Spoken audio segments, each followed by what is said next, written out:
Hola a todos. Como siempre, es un placer estar aquí frente a ustedes, integrantes, colaboradores y amigos de la Fundación Faro, que poco a poco se va convirtiendo en un enclave fundamental de nuestra gran batalla cultural. Cuando empecé a dar la batalla cultural, hace ya varios años, yo era un economista que vivía de dar conferencias y escribir libros.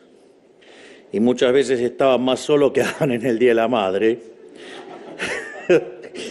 porque defender públicamente al liberalismo por aquellos tiempos era mal visto y había pocos medios o espacios en los que me recibieran. No solo eso, recuerdo que en aquel momento las charlas, creo que un ascensor nos quedaba grande. Pero bueno, por suerte las cosas cambiaron para bien. Hoy tengo un trabajo un poquito más exigente y somos cada vez más los que defendemos esta causa, pero nunca dejé de lado ni voy a dejar de lado mi rol como divulgador de las ideas de la libertad. Digo, porque aparte, dicho sea de paso, la parte que más me divierte de mi trabajo. En todo caso, ahora que soy presidente, mi responsabilidad por librar la batalla cultural es aún mayor, porque la palabra de un presidente tiene un efecto más grande que la de un ciudadano común. Y porque además de ser moralmente correcto, dar la batalla cultural contribuye al éxito de las reformas que estamos llevando a cabo desde el Gobierno. Porque el apoyo social hace a nuestras reformas sostenibles en el tiempo y hace que en el futuro sean los propios ciudadanos los que defiendan su libertad y no se dejen pisotear nuevamente por los socialistas, de buenos o de malos modales. Digo, están los muy totalitarios y están los amigables, pero son igual de siniestros. Por eso siempre digo que la gran gesta para cambiar la Argentina tiene tres frentes de batallas que, si bien son distintos el uno al otro, son igualmente indispensables. El frente de la gestión para diseñar e implementar las reformas profundas que el país necesita. El frente de la política, donde construimos el poder institucional necesario para impulsar esas reformas y sostenerlas políticamente. Y, por supuesto, la batalla cultural, donde aseguramos que estos cambios sean sostenibles en el largo plazo, educando al soberano. Dicho de otra manera, que quienes tengan ojos empiecen a verla de una vez por todas. Precisamente viene el caso la para allá de esta semana que pasó, que dice: estas son las palabras que habló Moisés a todo el pueblo de Israel. Digo, aclaro que no me estoy creyendo Moisés, aviso. Estoy solamente citando la para allá de la semana pasada. Digo, por favor, aclaro, porque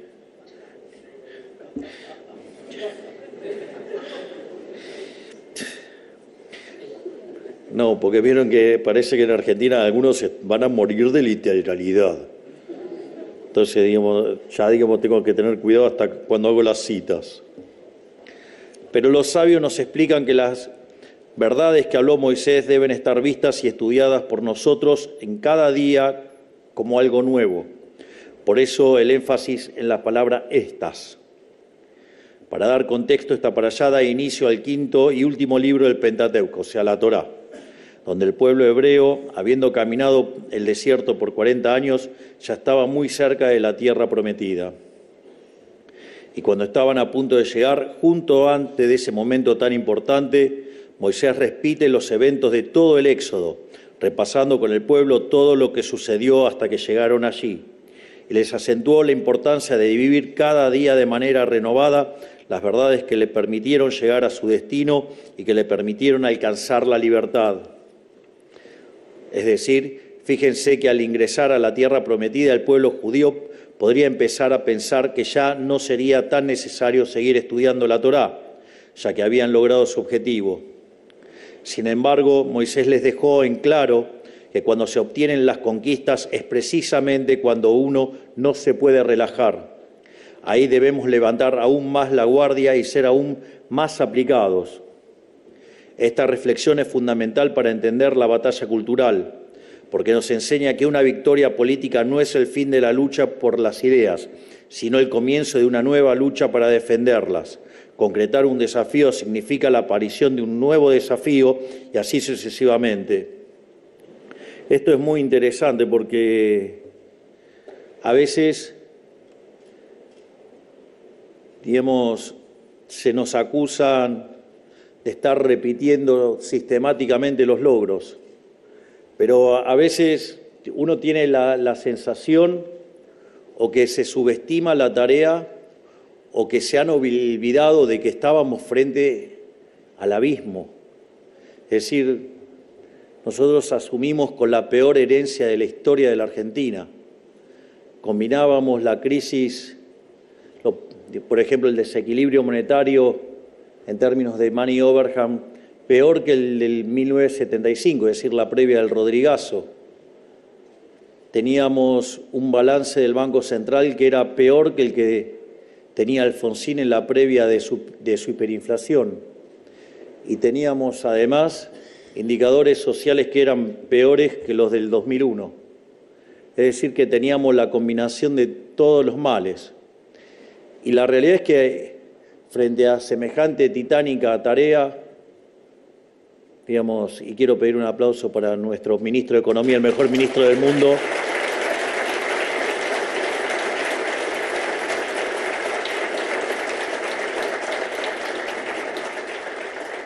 a veces parece que se olvidaran de dónde venimos. Entonces, yo creo que vale la pena señalarlo, porque parece que los que hoy tanto reclaman por las jubilaciones, por ejemplo, son los mismos que en su momento vetaron, ¿no? Y que decían que se le estaba declarando la quiebra del Estado y que dejaron jubilaciones de $80 y que hoy están arriba de $320. O sea, se multiplicaron por 4. O había salarios de $300 y ahora son de $1.100. ¿Sí? Y entonces ahora viene a decir, no se llega a fin de mes. Bueno, digo, que además convengamos que está claro que la frase, digamos, suena muy interesante, digamos, para ponerse sensiblero, ¿sí? Y es muy interesante porque si fuera cierta, ustedes tendrían que caminar por la calle y tendría que estar llena de cadáveres. Es decir, alguien se puso entonces a pensar en serio, digamos, esa pelotudez. Porque en definitiva, si fuera cierto, las calles serían bastante más complicadas. Y además es un insulto a quienes, digamos, obviamente hacen un gran esfuerzo para tratar de seguir adelante por la vía honesta. Claro, esa vía, digamos, los cucas y gran parte del periodismo no la conoce. Es más, recuerdo el otro día pasaban un zócalo donde en un programa de televisión de un periodista que, digamos, siempre que puede hablar mal de mí lo hace, y uno que cuando se hizo la mala interpretación forzada de mi segundo discurso de Davos, ¿no?, que tomaron un párrafo, quitaron 2 del medio, dejaron el último para hacerme decir algo que no dije. Digamos, una persona salió a defenderme, ¿sí? Y sucede que otra desde España que estaba presentando su libro, periodista lo llamó a decirle, no, ¿cómo lo vas a defender? Es el momento de pegarle ahora para voltearlo. Entonces pasaban un zócalo que decía, por ejemplo, alivio económico, este año la inflación no superará el 100%. Qué interesante, ¿no? De cómo cambiaron. Tengo una visita de lujo, hay una visita de lujo, está filmando, ahora bajaste el teléfono, pero tenemos el honor de tener acá, ponete de pie, al hermano de Mike, Pablo Bogiano, el director de orquesta.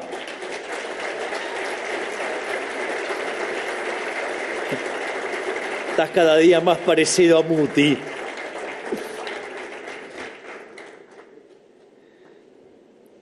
Así es que tenemos que tomar conciencia de dónde venimos. O sea, esto, y si es necesario, vamos a tener que seguir repitiendo, porque, digamos, los cucas parecen que nos hubieran dejado en Suiza y nosotros, digamos, generamos, o sea, una masacre, cuando en realidad, digamos, los que destruyeron y se consumieron el capital, empobreciendo a la gente, fueron ellos. Además, esto es una reflexión que tuve durante la última semana, y es mucho más fácil destruir que construir, ya que construir requiere de mucho tiempo. Por eso el esfuerzo de construir tiene que ser sostenido a lo largo del tiempo, y no debemos encandilarnos o conformarnos con logros que son meramente pasos intermedios en nuestro largo camino.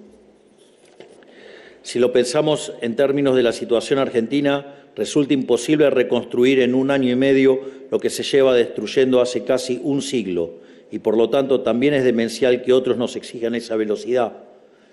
Es decir, esto es lo que también es muy importante tener en cuenta, que construir requiere de mucho esfuerzo, de mucho trabajo, demanda tiempo, y destruir es mucho más fácil. Digo, por eso a veces uno también tiene esta reacción frente a los que solamente se dedican a destruir o que simplemente ignoran. Digamos, hay gente que directamente ignora las restricciones, directamente. Hay otros que contemplan algunas restricciones y solamente lo que estamos acá, digamos, en el gobierno, sabemos las restricciones que enfrentamos y el tipo de problemas que se juega cuando uno, digamos, está, digamos, en el poder real. Entonces, llevamos casi 100 años de destrucción. Por eso me gusta mucho la clasificación de ciclos largos de Federico Domínguez, ¿no? Digamos, que toma el caso argentino en ciclos, toma el 1853, 1943, 1943, 2003. Entonces llama al primero el ciclo liberal, y es el cual Argentina se convierte de ser un país de bárbaros, se convierte en una potencia mundial. 2023, perdón, el ciclo en el cual, digamos, la decadencia, donde claramente los últimos 20 años fueron los peores de esa decadencia, que es cuando abrazamos las ideas colectivistas. Y el autor se pregunta si ahora viene el ciclo liberal. Bueno, estamos haciendo todo lo humanamente posible para que ese sueño de la Argentina grande nuevamente sea posible. Y sinceramente es un trabajo enorme, y que a veces yo creo que no hay un orden de magnitudes de lo que estamos haciendo. Yo siempre digo que estamos haciendo el mejor gobierno de la historia, y básicamente es porque hay un trabajo que se llama Passing the Buck, de Gerardo de la Pablera, y hace junto a Bossoli e Irigoyen, en el cual evalúa los distintos gobiernos de la historia argentina y demuestra que hasta ese momento, digamos, el mejor gobierno de la historia había sido el mejor gobierno de Menem. Y básicamente, si uno se fija, digamos, ese gobierno se caracterizó por dos cosas: por un plan de estabilización exitoso y por un conjunto de reformas estructurales.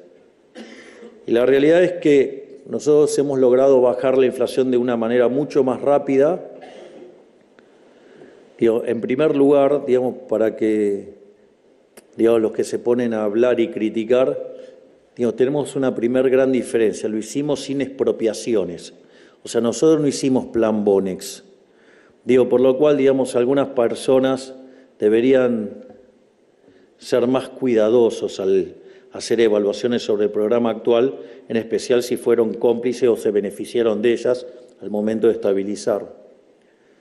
No solo eso, sino que, pero bueno, la vida está llena de ingratos. Hay algunos que ya entendieron. Además, no solo eso, que lo hicimos sin expropiaciones, nosotros no tuvimos la hiperinflación previa o dos hiperinflaciones previas que destruyeran todos los activos financieros y entonces, era obvio que la demanda de dinero ya no podía caer más de lo que cayó y por ende la estabilización era más fácil. Tampoco fijamos el tipo de cambio. Porque a veces nos critican gente de ese gobierno que tenemos la moneda apreciada y se supone, y en ese momento estaba mucho más abajo la moneda. Ahí sí estaba bien pegadita a PPP, que sería un tipo de cambio de hoy de 700 pesos.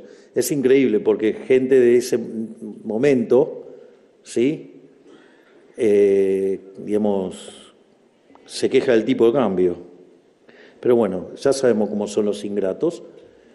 No solo eso, sino que además, a diferencia de otros planes que primero ajustaban las tarifas para después mostrar un mejor logro, nosotros fuimos ajustando las tarifas durante el proceso.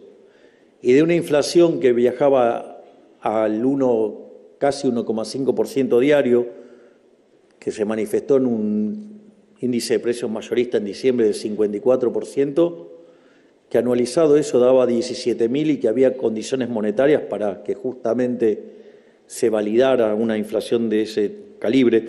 De hecho, Ariel Korenberg hace poco hizo una estimación de los desequilibrios monetarios, cuánto era la inflación potencial y le daba 18.000, así que tan mal no está. Y hoy la inflación en Argentina en la punta viaja a un ritmo entre el 20 y el 25%. No solo eso, si miramos mayoristas, viaja a menos del 10%, si miramos los alimentos, alimentos y bebidas o la canasta básica, viaja a menos del 10%. Y claramente en un contexto donde los salarios crecen sistemáticamente en términos reales desde el mes de abril, algo que permitió que a este gobierno de insensibles y crueles, hayamos sacado a 12 millones de personas de la pobreza y 2,5 millones de chicos de la pobreza. Vaya que estamos haciendo las cosas bien.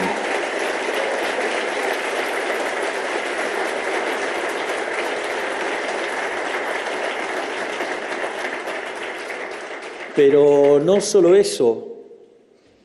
Si tomamos las reformas estructurales, por paquete de reformas, la reforma es 28 veces más grande que la que hizo Menem.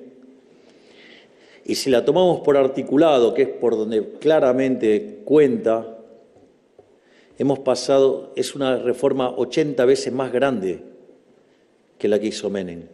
Es decir, hicimos más de 8.000 reformas estructurales en un año y medio. O sea, por lo tanto, sin lugar a dudas, soy un eternamente agradecido a todo el equipo de gobierno porque sin lugar a dudas estamos haciendo el mejor gobierno de la historia.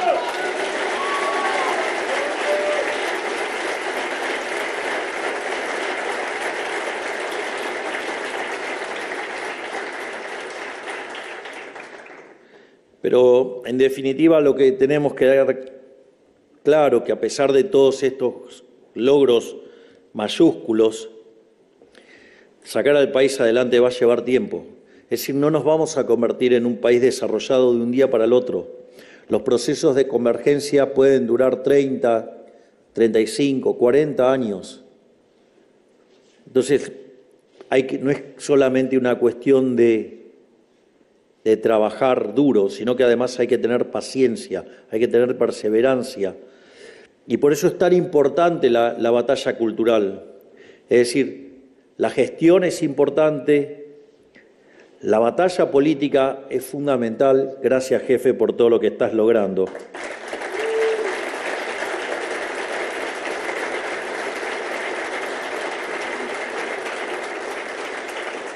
Pero sin la batalla cultural no vamos a poder sostener las reformas en el tiempo. Esto va a requerir de una continua pelea, de una continua lucha, de estar continuamente dando la luz, ser faro de faros en el fondo, hacia dónde queremos ir.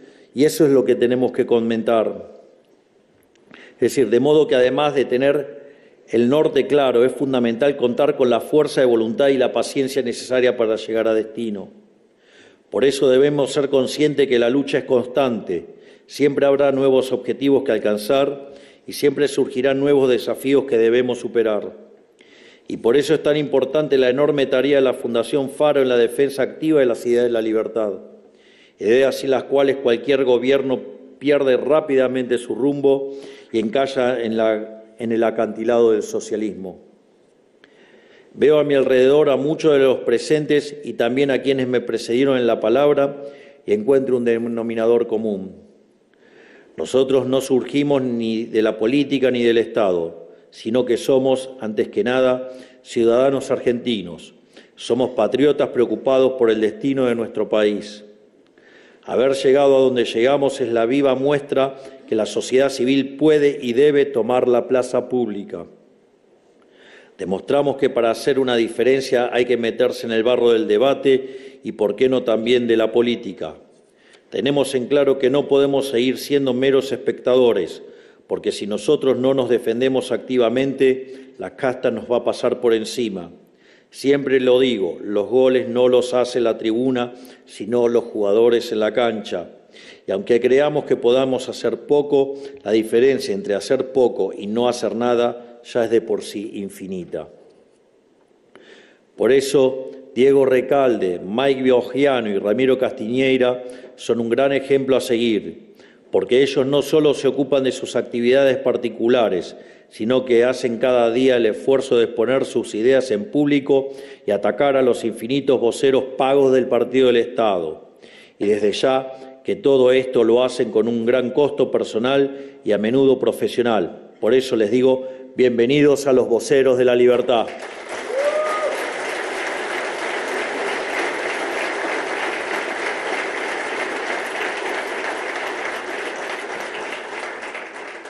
Ellos y muchos otros se meten de lleno en el campo minado de la discusión política para defender posiciones silenciadas por la casta parasitaria, porque los cultistas del Estado hacen todo lo que está a su alcance para que las únicas ideas que lleguen a la gente sean las suyas, las ideas nefastas que producen su modelo criminal de pobreza y sometimiento.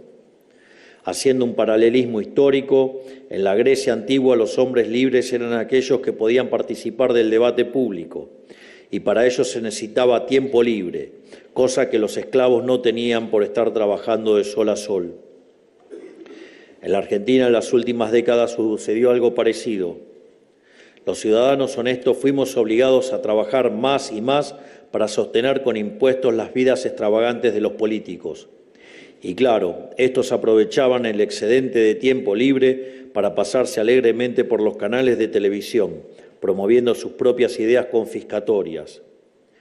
De modo que la izquierda política cuenta con una ventaja estructural en la batalla cultural, porque apoyada en el favor que da el poder político, se dedicó durante décadas a infiltrarse en todas las instituciones posibles, subvirtiendo sus valores y moldeándolas para impulsar su agenda. Una operación que para muchos sería invisible si no fuera por el gigante aporte de mi gran amigo y director ejecutivo de esta fundación, Agustín Laje.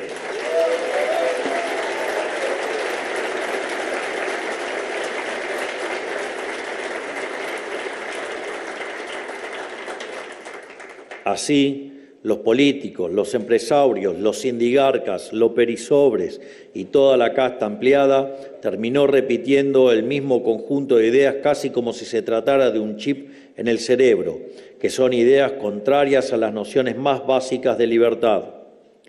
Esto es lo que Axel Kaiser... ¿Dónde estás, Axel? Felicitaciones por tu trabajo. Ya que estamos, aplaudamos también a Adrián Rabier, que además va a ser candidato nuestro en La Pampa.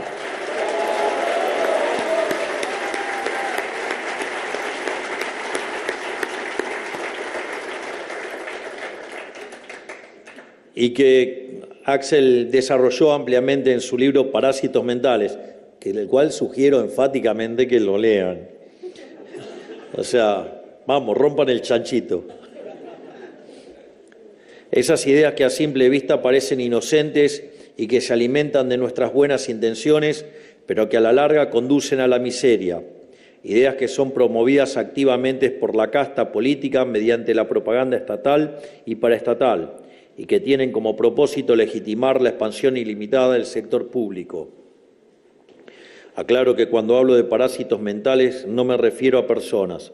Las personas son víctimas de estas ideas olajadas en un cerebro a fuerza de décadas de adoctrinamiento colectivista.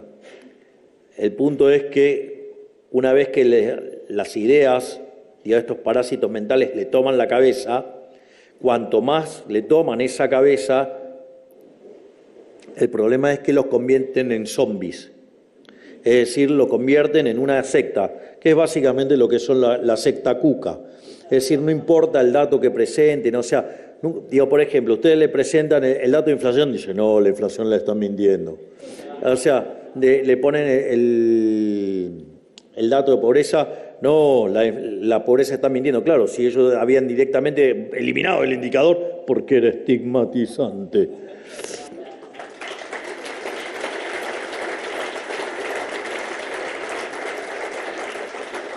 Porque en definitiva, y extendiendo a otros planos, el ladrón cree a todos de su misma condición. Y aclaro, extendiendo también a otros planos. Quien quiere entender, que entienda. Está muy afilado Recalde y entiende todo lo que estoy diciendo. Aclaro que, bueno, digamos, ya lo aclaré.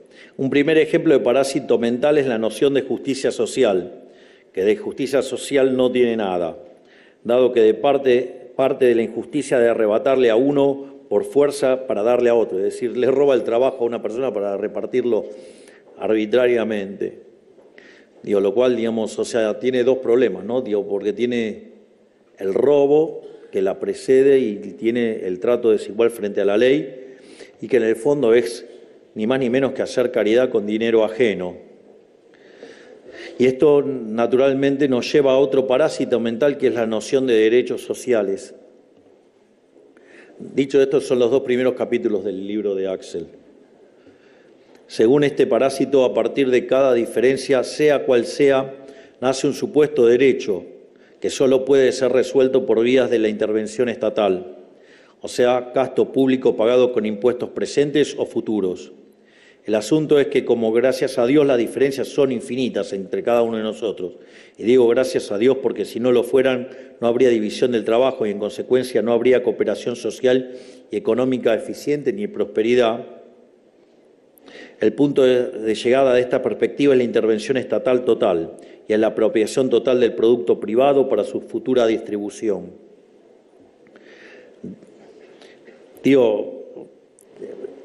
Dicho de otra forma, aplicar esta idea en sus últimas consecuencias lleva al totalitarismo. Me iba a estar anticipando a otra parte que viene el discurso y me acordé y ahora, digamos, por ahora no me desvío dentro de un rato. Además, ni con ello alcanzaría porque se trata de algo que es lógicamente contradictorio. La inflación de derechos genera expectativas ilimitadas en la gente y autoriza y exige al Estado cumplir esas expectativas. El problema está en que los derechos hay que pagarlos, y mientras que las expectativas de la gente son infinitas, los recursos sí son finitos. O sea que para poder cumplir con semejante disparate, habría que incumplir la primera ley de la economía, que es la ley de la escasez. Como dice Thomas Sowell, la primera ley de la economía es la escasez, es decir, no hay de todo para todos. ¿Y cuál es la primera ley de la política? Violar la primera ley de la economía. Algo de lo cual nosotros hemos aprendido bastante, ¿no? Porque el otro día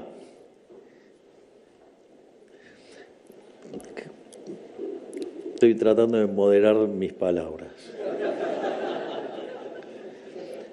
Había un sujeto,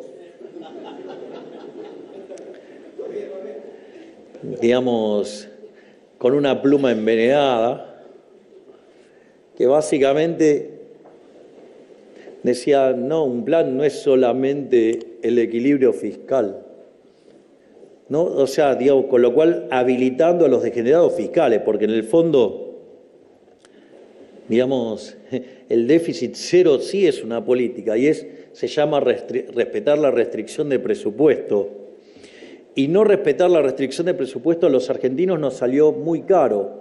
De hecho, en los 123 años previos a nuestra llegada al gobierno, digamos, salvo en 10 periodos, siempre hubo déficit. Siempre. Y los que no hubo era porque estábamos en default, con lo cual era falso que no estábamos con déficit. Entonces, digo, si durante 123 años nadie lo pudo hacer y vinimos y lo hicimos nosotros, que además decían que era imposible, por ejemplo, que era imposible bajar el gasto público en un punto del PBI, y nosotros en el primer mes hicimos un ajuste de 7 puntos del PBI. Es decir, el gasto público en términos reales bajó más de 30% y decían que era imposible. Después se recompusieron algunas partidas, el ajuste final terminó siendo de 5 puntos del PBI y eso se logró en un mes. Esto es interesante porque hizo un estudio Federico Sturzenegger sobre los ajustes fiscales de mitad del siglo XX para acá y hay solamente 24 casos en los cuales se hizo una baja del gasto público de esta magnitud. Lo interesante es que los 23 casos restantes fue después de una guerra, es decir, lo cual es bastante claro, ¿no? Digo, sube el gasto por el gasto bélico y termina la guerra y se baja el gasto. Por lo tanto, digamos, hemos hecho algo que no se hizo nunca en la historia, digamos, reciente seguramente, pero no solo eso, si además sumamos el ajuste en el balance del Banco Central de 10 puntos del PBI, digamos, básicamente es el ajuste fiscal más grande de la historia de la humanidad, hecha en 6 meses.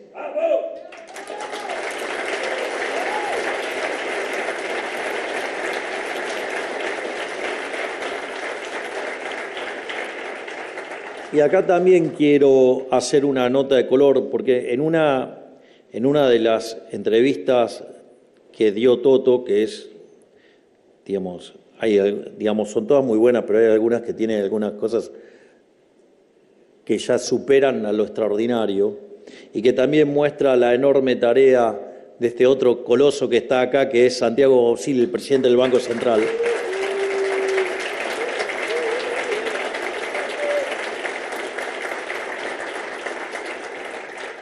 En un momento señala, porque nosotros teníamos un déficit fiscal de 15 puntos del PBI, 5 eran en el Tesoro y 10 eran en el Banco Central.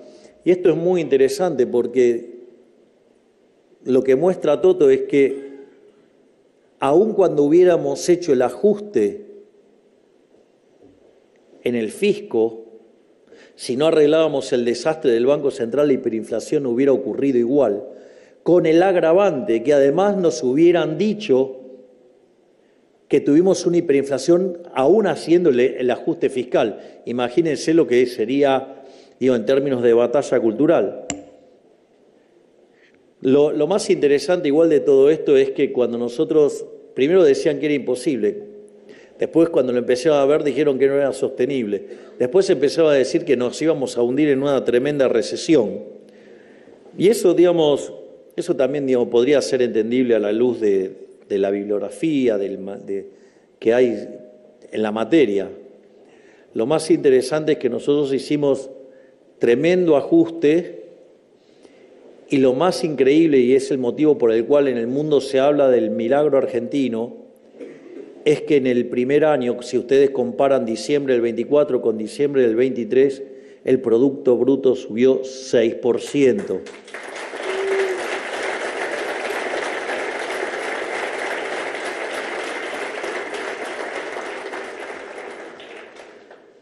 Así es que, bueno, tenemos algo para decir y para aportar. Digo que nosotros sabemos hacer un ajuste que baje la inflación, que no sea recesivo y saque un cuarto de la población de la pobreza. Entonces, en el fondo, digamos, volviendo al tema de los parásitos mentales, estos parásitos mentales se esconden en una deformación del concepto de libertad. Si para el liberalismo la libertad es la posibilidad de perseguir un proyecto de vida en un contexto de igualdad ante la ley, para el colectivismo solo existe libertad si hay garantía de éxito para todos. La izquierda no concibe que como los individuos son tan variados, cada uno hará uso de su libertad como le parezca y vivirá con las consecuencias. Digo, claro, lo que pasa es que, digamos, cuando ustedes toman la definición de libertad, por ejemplo, de Hayek, libertad es que ustedes pueden, digamos, mientras que no estén afectando a terceros, ustedes son libres de hacer lo que quieran. Ahora, eso sí, también se tienen que hacer cargo de los costos. O sea, libertad y responsabilidad son dos caras de la misma moneda. Pero bueno, ¿qué le van a hablar de responsabilidad, digamos, a tipos que impulsan un buraco fiscal de 2.8 del PBI, que, o sea, se fumarían una YPF por año? Los sensibleros. Es decir, para ellos todos deben poder acceder a los mismos bienes, debiendo ser el Estado quien administre la vida de los individuos, pasando de la igualdad ante la ley que propone el liberalismo a un contexto de mal llamada igualdad de oportunidades, donde, como vimos, todo lo que nos hace únicos como individuos se desvanece. Para colmo, después dicen defender la diversidad y la pluralidad. El problema con todas estas cosas es que violan la restricción de presupuesto. Es decir, la interpretación que tenemos, digamos, acerca de este parásito mental es que el tema de los derechos sociales aparece, digamos, frente al fallo del parásito. Se me acaba de meter un pelo en el ojo y no saben lo que me molesta. Pero aún así no tanto como para seguir aumentando el contador de insultos. Así, digamos, o sea, claro, digamos, voy a hacer esto, voy a dejar de usar insultos a ver si están en condiciones de poder discutir ideas, porque yo creo que discuten las formas porque carecen de nivel intelectual suficiente para discutir las ideas.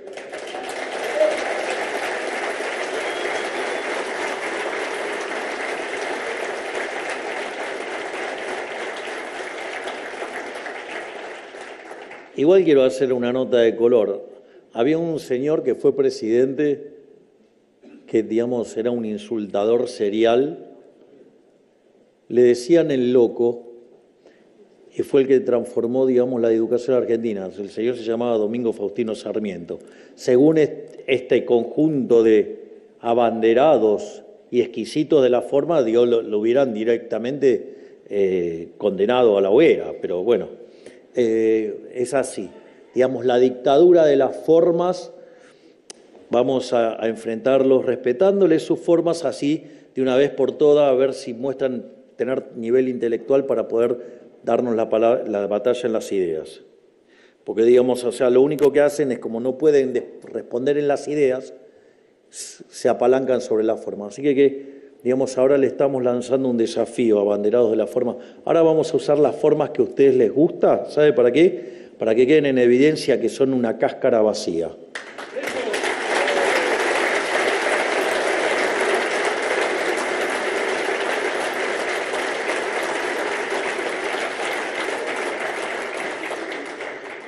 Pero estas ideas que suenan bonito y, digamos, de la igualdad de oportunidades y demás, hay un cuento llamado Harrison de Kurt Vonnegut, que retrata un mundo perfectamente igualitario donde existe un discapacitador general, cuyo trabajo es asegurarse que nadie sea más inteligente que nadie, más fuerte que nadie, más rápido que nadie, ni más lindo que nadie. Los que tenían una belleza particular debían llevar una máscara horrible o meter demandas para, digamos, afearlos.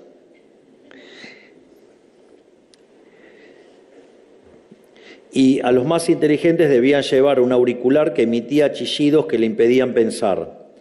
Esa es finalmente la utopía que proponen los socialistas. Es decir, en el fondo es como que, no sé, digamos, igualdad de oportunidades. Entonces no sé, sucede que ahora me gusta jugar al tenis. Entonces, digamos, para poder tener igualdad de oportunidades, y tuve el privilegio de recibirlo a Djokovic en Olivos. Entonces, imagínense que me hubiera gustado, digamos, vestirme de jugador de tenis y jugar un partido con él. Ahora, igualdad de oportunidades, digamos, podría haber hecho transitorias o permanentes. Digo, voy a ir por las transitorias porque no son tan graves, pero que le tendría que haber encadenado un brazo, una pierna, y que pobre Djokovic juegue así. O imagínense estas hipótesis de la igualdad en un equipo de básquet. Digo, esto es interesante porque si en el equipo de básquet, digo, claramente los que son más altos tienen alguna ventaja, ¿no? Entonces, ¿qué harían? ¿Qué harían? ¿Le cortarían las piernas hasta que queden todos iguales de altura que Mike? Claro, pero Mike quiere jugar al básquet, le tienen que dar igualdad de oportunidades.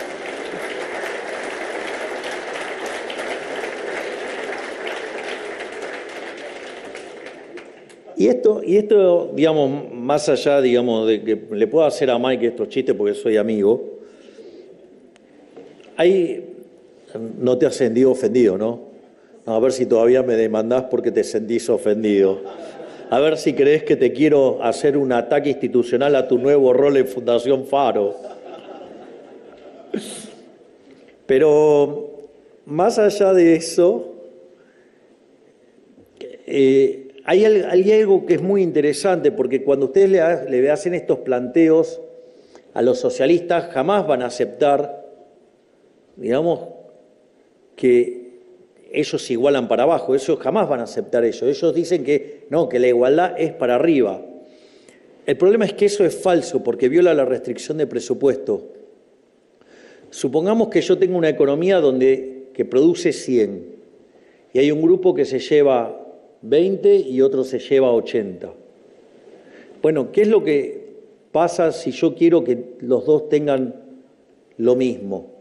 Bueno, en principio no podría tener una situación en la que los dos se llevan 80, porque para que los dos se lleven 80 yo tendría que producir 160 y estoy produciendo 100, con lo cual lo primero que me va a estar pasando es que violo la restricción de presupuesto. Es decir, y violar la restricción de presupuesto no es de desalmado. Digamos, no es que uno quiere respetar la restricción de presupuesto porque no tiene corazón, porque no es sensible, sino porque la solución a negar la restricción de presupuesto es muchísimo peor.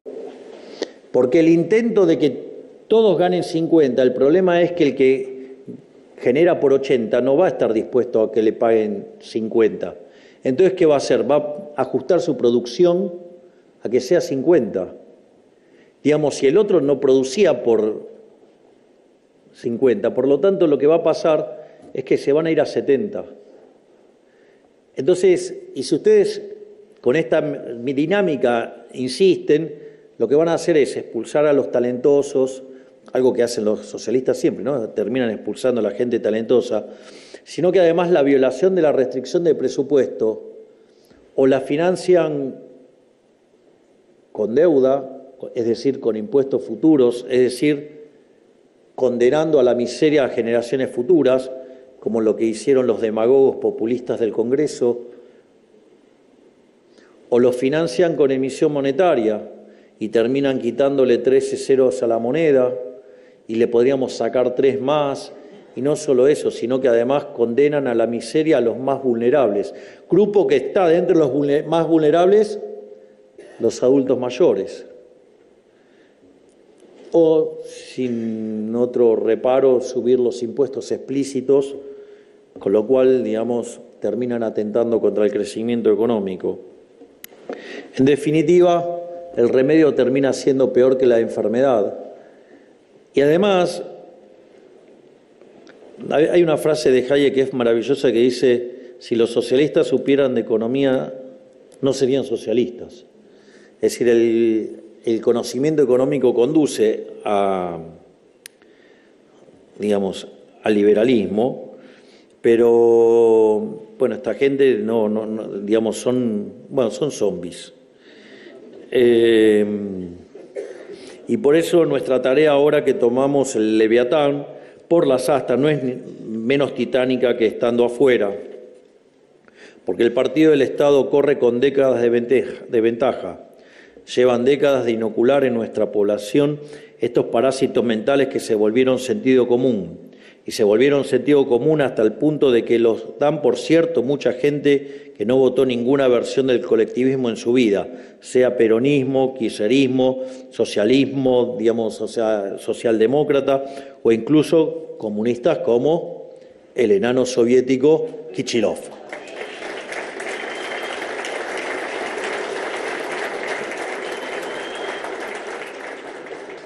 Nosotros tenemos el mandato de desarmar la estructura tentacular que los cultistas del Estado armaron para meterse en todos los aspectos de la vida de las personas. Los que, como hacía Procusto en la antigua Grecia, le cortan las piernas al pueblo para que amolde a su ideal retorcido de igualdad y para llenar su cabeza de parásitos mentales. Es interesante el caso de Procusto. Procusto era una persona que estaba profundamente, digamos, involucrada con la igualdad. Entonces, ¿qué era? Digo, y esto es interesante, como metáfora. Procusto invitaba gente a la casa, entonces los invitaba a cenar y les daba de beber para que quedaran alcoholizados, y cuando ya estaban muy alcoholizados, Procusto era tan generoso que los invitaba a quedarse a dormir. Entonces, si eran muy altos, les cortaba las piernas. Si eran muy anchos, les cortaba los brazos. Si eran muy cortos, los estiraba. Es decir, el tipo era un sanguinario. Y eso es el igualitarismo. De eso se trata, la guillotina de la igualdad. Es profundamente violenta, sanguinaria, digamos, y sobre todas las cosas empobrecedora. Por lo tanto, pero si solo nos enfocamos en reformar el Estado Nacional y descuidamos las provincias y municipios, estos distritos van a servir de refugio para que los agentes de la casta se guarden durante la tormenta. Y desde ahí no tengan dudas que van a reunir fuerzas para luego volver a deshacer todo lo logrado. Ellos ya admiten que piensan volver peores. De hecho, admiten abiertamente que van a volver peores. Un día vi pasar un Twitter que cuando habían terminado las facultades delegadas y Federico publicó todos los entes que se habían eliminado, saltó uno de estos zombies, parte de la secta, y salió a decir, acá está el programa de gobierno del próximo gobierno, que es romper todo lo que hace este gobierno. O sea, la propuesta de ellos es solamente destruir. Así es que, bueno, digamos, habrá que seguir luchando para no solo defender lo que hemos logrado, sino además para seguir construyendo. De hecho, sin ir más lejos, hoy día Kichilov dedica una buena parte del presupuesto de la provincia de Buenos Aires a alimentar a un ejército de funcionarios sin función alguna. Como si esto fuera poco, también se da el lujo de financiar a todos los canales de streaming del país, aunque tengan 10 reproducciones. O sea, hasta él, que de pensar no sabe mucho, sabe lo importante que es dar constantemente la batalla en el reino de las ideas y de la cultura. La provincia de Buenos Aires es un lugar donde el aparato propagandístico de Kichilov ha hecho verdaderos estragos, infectando las mentes de millones de bonaerenses que, aún viviendo en la miseria más abyecta, siguen cautivos por el kirchnerismo. El poder de las ideas y de estos parásitos mentales es tal que, bajo una ilusión de justicia social y derechos, conduce a sociedades enteras al precipicio. Por eso, estas elecciones legislativas en septiembre debemos hacer hablar a la realidad misma. Tenemos que pedirle a los bonaerenses que miren a su alrededor y evalúen qué ha pasado con la provincia en las últimas décadas. Y en los municipios que miren, por ejemplo, la gestión de personas como mi querido amigo Diego Valenzuela.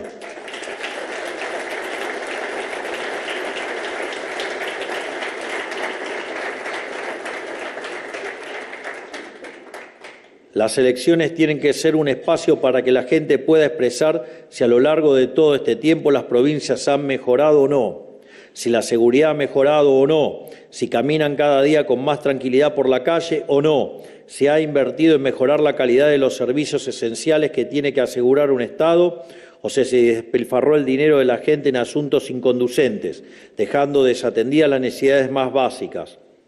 Finalmente, los bonaerenses deben decidir si el desproporcionado y costoso Estado provincial ha servido al bienestar de la sociedad o si, por el contrario, se pagan cada vez más impuestos para pagarle el salario a ñoquis que no trabajan, amigos de Kicillof o militantes de Kicillof o militantes del parasetismo del Partido del Estado.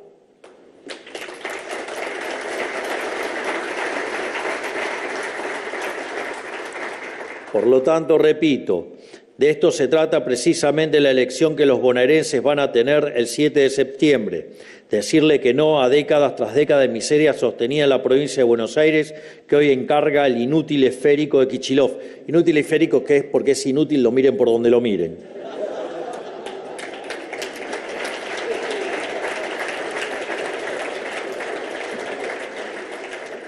Decirle que no a los impuestos confiscatorios, decirle que no a un Estado que gasta en estupideces pero fracasa en cumplir sus necesidades básicas y decirle nunca más al kirchnerismo, el experimento de gobierno con el que se insiste hace décadas, pero en la provincia solo arrojó fracaso tras fracasos.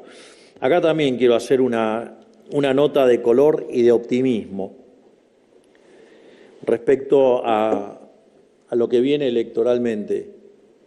Esta elección es fundamental no solo en la provincia de Buenos Aires, sino es fundamental para todos los argentinos de bien, porque podría significar el fin del kirchnerismo. Acá hay algo que es muy importante de notar. En esta elección, digamos, provincial, es mucho más que un distrito lo que se juega,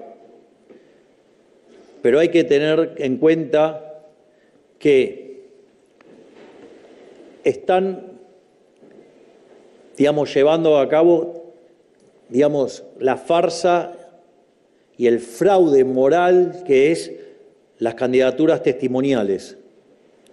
No solo eso, están saliendo los intendentes a jugar en la cancha poniendo todo el aparato.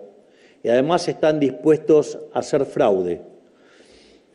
Y además votan con un sistema electoral distinto, o sea, que habilita el fraude.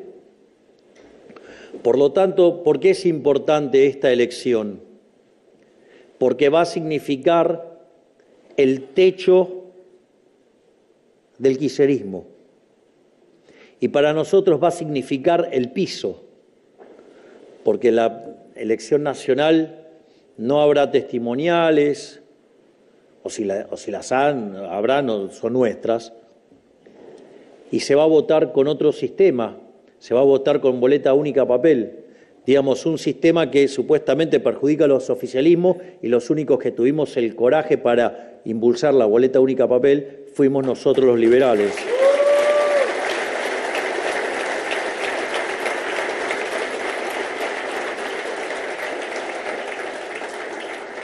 Por lo tanto, lo que ocurra, digamos, en septiembre para nosotros va a ser un piso. Esto quiere decir que de acá a octubre vamos a seguir creciendo, pero lo más importante de todo es que nosotros tenemos esta oportunidad y tenemos la de octubre. Sin embargo, ellos tienen esta sola. Por eso se están quemando las naves. Por eso los niveles de operación gigantes que están sufriendo cada una de las personas que integra este gobierno. Porque si en septiembre llegáramos a ganar la provincia de Buenos Aires, habremos puesto el último clavo en el ataúd del kirchnerismo.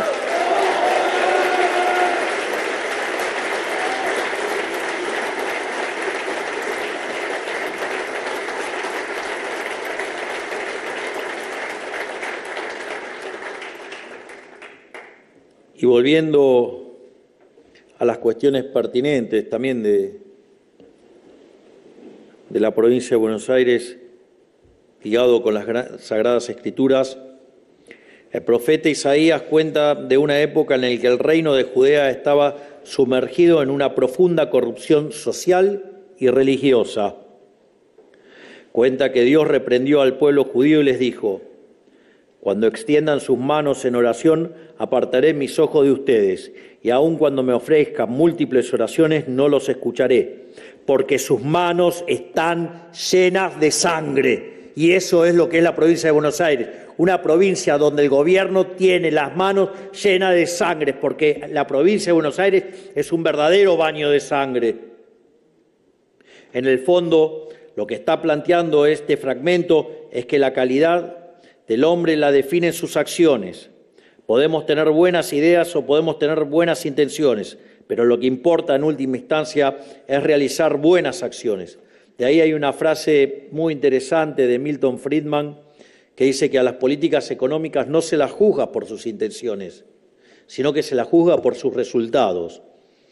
De ahí que el gobierno se caracteriza por un bilardismo extremo, lo cual, digamos, en algunos casos lo llevamos orgullosos. Digo, en realidad estamos todos talibanizados, pero había que poner alguien tiene que poner un poco de mesura. Y no iba a ser yo. O sea que no se trata de quienes creemos que somos, es lo que hacemos lo que nos define. Es decir, yo voy a hacer otro ejemplo. Nosotros, no solo que hablamos de libertad, ¿no?, sino que además, digamos, cuando tuvimos que estabilizar, respetamos el derecho de propiedad porque no hicimos un plan Bonex. No metimos controles de precios ni llamamos a empresarios y apretamos gente para que nos suban los precios. Mucho menos ponerle una 9 milímetros en la mesa o mandar la policía a perseguir arbolitos. Pero me parece que lo que mejor muestra nuestro compromiso en materia de diseño de políticas públicas, que son políticas pensadas desde una cuestión moral y ética, es lo que pasó con el cepo. Todo el equipo económico, digamos, estaba fuertemente comprometido con eliminar el cepo. El cepo básicamente es una herramienta de tortura y estaba muy bien que se llamara cepo, porque básicamente si ustedes, digamos, ganan su dinero honestamente, ustedes lo tendrían que poder gastar en lo que se les dé las ganas. No tiene por qué venir ningún funcionario a decirle qué pueden comprar o no pueden comprar. Y eso tiene consecuencias no solo, digamos, sobre su nivel de utilidad, digamos, en términos económicos, sino en términos amigables, satisfacción, sino que además eso también les destrozaba el ahorro. Piensen que si ustedes, digamos, en el año 2001 tenían la posibilidad de quedarse con 1.350 pesos hoy, digo hoy, aclaro, hoy, porque va a seguir bajando. Bueno, para hacerlo bien, 1.360. Entonces ustedes tenían, digamos, entonces tenían 1.360 pesos y se podían quedar con $1, con 1.360 dólares o con 1.360 pesos. Si que se quedaban con 1.360 dólares, hoy tenían 1.360 dólares. Si se quedaban con 1.360 pesos, hoy tendrían solamente $1. Más adelante van a poder comprar más dólares, pero no importa, ese es otro detalle que ya vendrá después. Y con lo cual eso implica que ustedes hubieran destrozado su riqueza, o sea, hubieran deteriorado su calidad de vida enormemente. Es decir, la gente no es que, digamos, o sea, elegía el dólar porque odiaba, digamos, al país, sino que en realidad elegía el dólar porque con justa razón odiaba a los políticos, que son los que lo emitían. Yo me acuerdo que habían pasado cerca de 6 meses que llevaba como diputado y un periodista me pregunta qué opinaba, ahora que estaba en política, qué opinaba de la política. Y yo le dije que me había equivocado. Entonces el periodista salió a recriminarme, y que decía esto, que lo otro, ¿no? Digamos, si ahora que está acá adentro opina, digamos, cambió de opinión. Entonces le digo, mire, espere que le voy a aclarar algo. En realidad no es que mejore, mi opinión sobre los políticos no es mejor. Mi opinión ahora es que es muchísimo peor de lo que pensaba antes. O sea, y ahí lo interesante es que nosotros teníamos claramente definido que queríamos salir. Nosotros, tanto en el Ministerio de Economía, y que acá está el gigante José Luis Daza, había hecho sus estimaciones.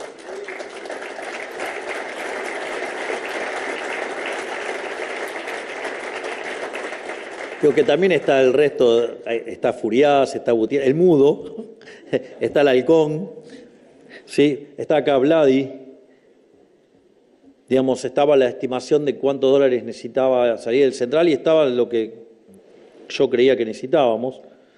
Entonces habíamos llegado al consenso de que con 12.000 millones de dólares podíamos abrir.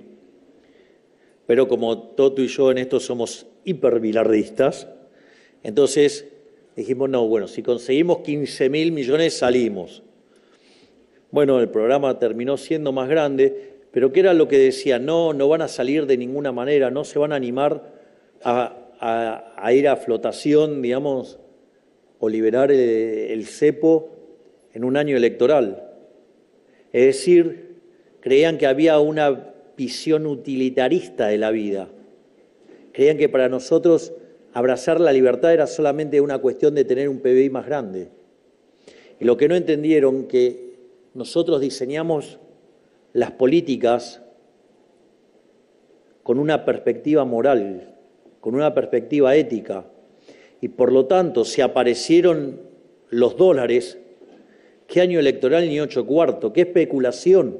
Digamos, la libertad no se negocia un minuto, y cuando pudimos abrir el cepo, por más que era año electoral y contra todo lo que decía el Partido del Estado y la Casta, abrimos el cepo exitosamente.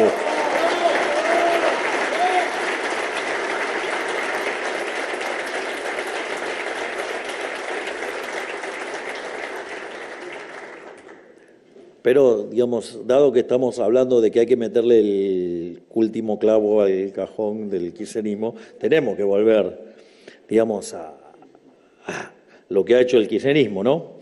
Que lo que hizo con el país y con la provincia, digamos, habla, digamos, a rabiar. No tienen forma de esconderse ante los ojos de Dios ni de la gente porque han destruido todo lo que han tocado. Es decir, algo así como el rey sería Sadim, ¿no? El rey Midas todo lo que tocaba lo convertía en oro. Esto todo lo que tocan lo convierten en... Bueno.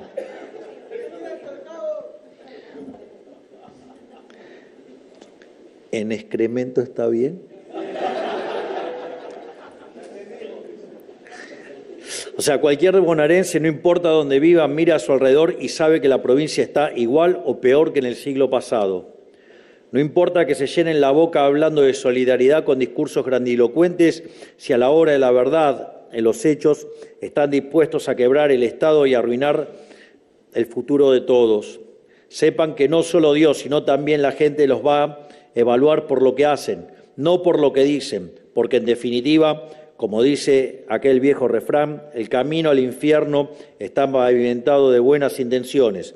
Y los argentinos decidieron dejar atrás el infierno kirchnerista y espero que así lo hagan en este 7 de septiembre, digamos, en las elecciones.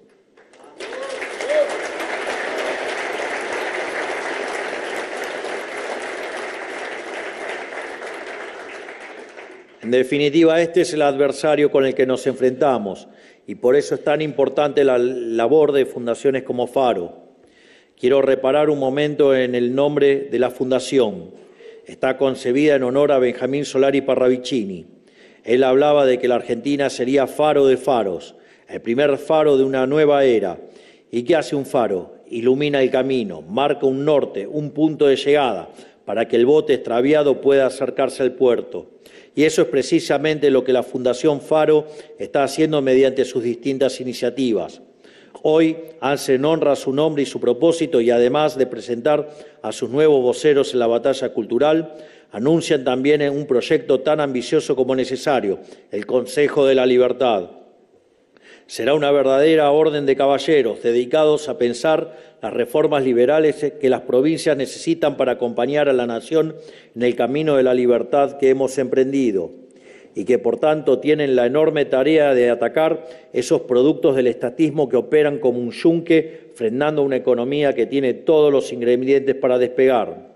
En resumen, a través del Consejo de la Libertad, esta fundación va a crear faros que funcionen a nivel local, encargados de iluminar hasta el último rincón de la Argentina con las ideas de la libertad, enviados por su casa madre, la fundación misma, que es el Faro de Faros. Y nada mejor para lograr este objetivo que sumar al equipo a gente del sector privado, a los que están acostumbrados a interactuar con el sistema bizantino montado por la casta política y sus socios, porque son quienes saben exactamente cómo estos privilegios nobiliarios, con forma de ley, oprimen a toda la ciudadanía para favorecer intereses particulares. Porque los privados son los verdaderos patriotas silenciosos dados por el sistema, los que trabajan cada día para darle a su prójimo bienes de mejor calidad a un menor precio. No los que se dicen patriotas pero solo saben robarle a unos para darles la mitad a otros y quedarse con la diferencia. Y por eso los ciudadanos particulares son indicados los que tienen tanto el saber como la voluntad para llevar adelante esta tarea titánica. Este grupo de reformas tendrá el rol clave de diseñar proyectos de distinto tipo para la situación particular de cada provincia. Y estoy seguro que serán de mucha utilidad para las agendas legislativas de los años por venir. Hablo de la agenda de la libertad avanza, sí, pero también me permito soñar y pienso, ojalá generar un efecto contagio y otras fuerzas políticas encuentren valor en estos proyectos. ¿Por qué no? Siempre es necesaria una brújula detrás que direccione y dote de contenido a los esfuerzos políticos. Porque si las metas es bajar impuestos y eficientizar nuestra economía para que sea la más libre y competitiva del mundo, necesitamos sumergirnos en la realidad de cada provincia para comprender qué regulaciones ridículas los entorpecen, qué impuestos locales los asfixian o cuántos ñoquis sobran en las esferas de los estados subnacionales. Diego ya lo hizo porque es el municipio que tiene la menor cantidad de empleados per cápita. Felicitaciones nuevamente, Diego.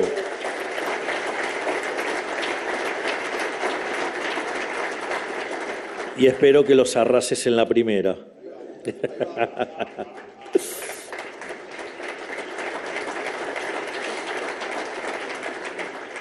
Ya aprendimos del pasado que los esfuerzos por cambiar el país no pueden ser tímidos, tienen que ser ambiciosos y profundos, tienen que ocurrir en la raíz y tienen que ser abarcativos de las normativas provinciales y hasta municipales, porque para que el que produce o comercia, para que el que trabaja, para el que emplea, innova y emprende, su realidad económica es una sola.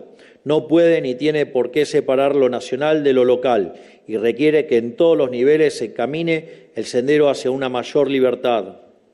Por todo esto, quiero agradecerle a la Fundación Faro, a mi querido amigo Agustín, a Adrián Rabier, que también ha hecho su parte en esta batalla cultural defendiendo las ideas de la escuela austríaca, a Axel Kaiser, al gigante Toto Caputo que ha apadrinado este proyecto y al halcón de la ortodoxia, Felipe Núñez, que lo llevará adelante.